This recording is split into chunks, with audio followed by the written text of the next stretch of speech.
often go through life just taking this self for granted, don't we? This kind of undeniable sense of who I am. It seems so solid, so constant. It navigates everything from our morning coffee right through to our biggest life decisions. But have you ever truly stopped to consider what that self actually is?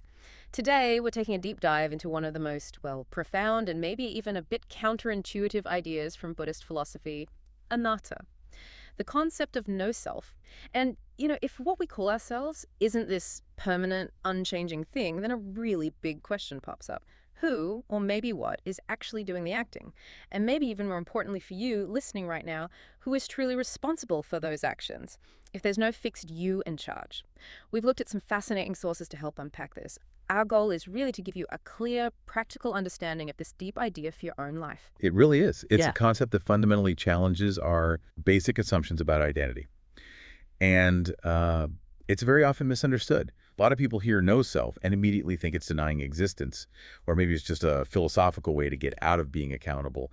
But that's not it at all, not the purpose. What's really fascinating, I think, is how these Buddhist teachings use anatta not to lessen responsibility, but actually to reveal a much deeper, more interconnected form of it. It feels counterintuitive at first, definitely, but it's incredibly insightful once you look a bit closer. Okay, right. So let's unpack this then. Our sources, they consistently talk about this idea that the self we perceive isn't some fixed, stable thing.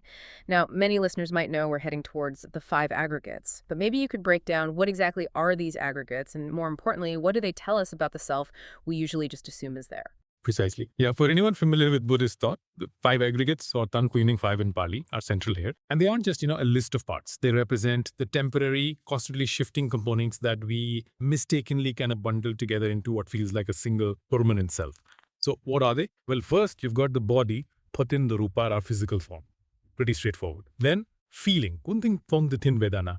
This covers all sensations, pleasant, unpleasant, neutral, everything we feel. Third is perception, kunting konriksna. That's how we recognize things, how we interpret what our senses pick up, like knowing, oh, that's a bell sound, or seeing that color is red. Fourth, and this one is really key, is mental formations, the sankung sankara.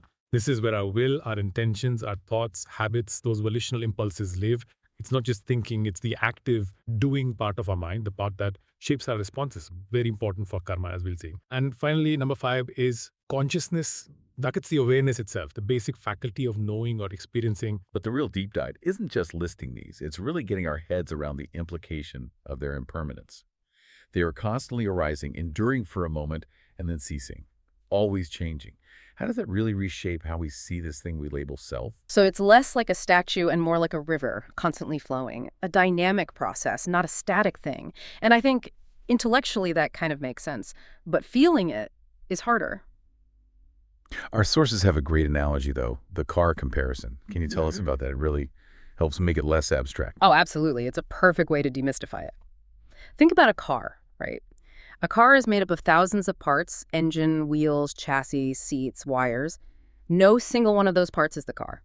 Take the engine out, it's just an engine, not the whole car.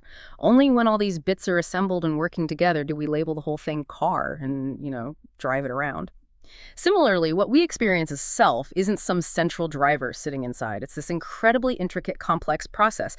These 5 aggregates are working together so quickly, so seamlessly, that our minds just naturally create this illusion of a single unified controller, a self behind it all. But it's not a core thing. It's more like an emergent property, something that's constantly forming and dissolving. That's a really vivid picture. This collection of parts, this flow, it does feel almost like a trick of perception, doesn't it? And the sources also give us another great image, the flame. Exactly. Think about a candle flame. Is it ever really the same flame from one second to the next? Yeah. No, right. The wax, the wick, the oxygen, it's all constantly being consumed, transformed. It's always moving, changing. Yet we look at it and consistently call it fire or flame. It's not a solid object, but this ongoing process, this continuous activity. These analogies really help us see that this self might be better understood as like a verb rather than a noun, an ongoing doing, a process of becoming, not some fixed thing. Okay, so here's where it gets really interesting and maybe a bit challenging to our usual way of thinking. If our self is just this collection of constantly changing processes, like a stream, not a solid rock, then who's left to make the decisions? I mean, who's actually in charge if there's no permanent owner of this car or this dancing flame? That really is the core question. And it's where this idea of conditioned arising comes in. It's vital. Decisions don't just pop out of nowhere from a fixed boss self. They emerge from the incredibly complex interplay of these aggregates, past experiences, present conditions, and especially those mental formations, the sankhara. They all interact and shape what happens next.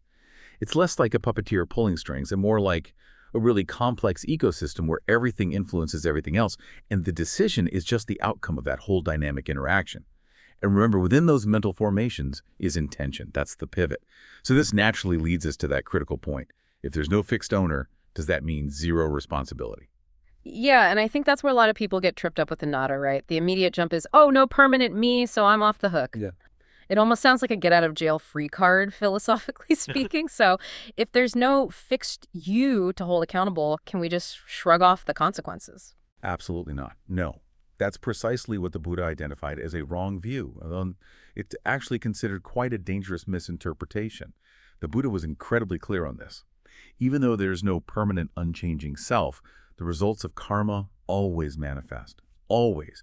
You can't just wish them away. The continuity isn't found in some unchanging soul or entity, but in the karmic stream itself, the ongoing chain of cause and effect generated by our actions. And Buddhism teaches that intention, that mental formation we talked about, is the absolute core of karma. It's the driving force. It's not just the physical action, but the intention behind it that plants a seed. Every single action we take with intention, whether it's wholesome or unwholesome, creates this kind of energetic imprint. And that seed will bear fruit. Maybe not in some far-off next life only, but right here in the continuous flow of this life, shaping our experiences day by day. Think back to that flame analogy we discussed. Right. Even without a fixed owner of the flame, the fire still burns, doesn't it? And it's still hot. The consequences are real. They follow the stream. So the flow continues, the consequences continue, even if the specific drop of the self isn't identical moment to moment. And to really drive home this idea of an ongoing yet ever-changing flow of responsibility, our sources use another really powerful analogy, life as a river. Yes, the river analogy is fantastic for understanding this continuity of karma and responsibility. Imagine life as this huge flowing river. Each drop of water could be seen as a moment in time, or maybe even a whole lifetime. Now, obviously, the individual drops are constantly changing. The water flowing past you now isn't the exact same water that flowed past a second ago. But the current itself, the river as a whole, continues its flow uninterrupted. It has continuity. You can't really say that today's drop is completely separate from tomorrow's drop. They're both part of the same ongoing stream. The flow connects them. So applying that, even if there's no fixed, static self hopping from one moment to the next or one life to the next, the stream of karma that we generate right now through our intentions and actions directly impacts the continuing flow of our life going forward. The choices you make today create ripples in that stream. They affect its quality, its direction, its whole nature down the line. Which means responsibility is very, very real. It's personal in a flowing sense, and you can't escape it. There's this deep cause and effect link within the stream. Okay, this is where it becomes really practical for you, listening in. If we start to grasp that everything is impermanent, not self, what about, say, situations where we're in actual physical danger? Someone tries to harm us.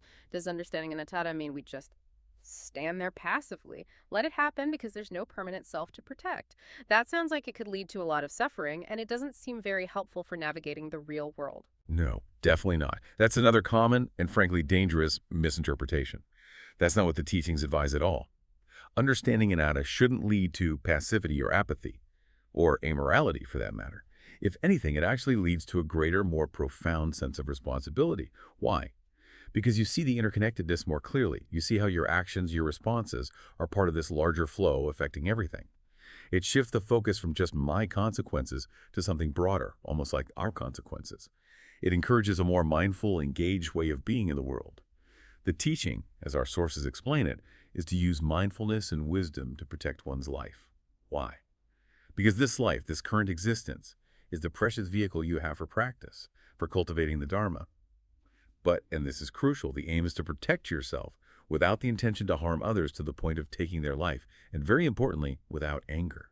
Skillful means are key. Just letting an aggressor harm you doesn't actually help anyone escape suffering.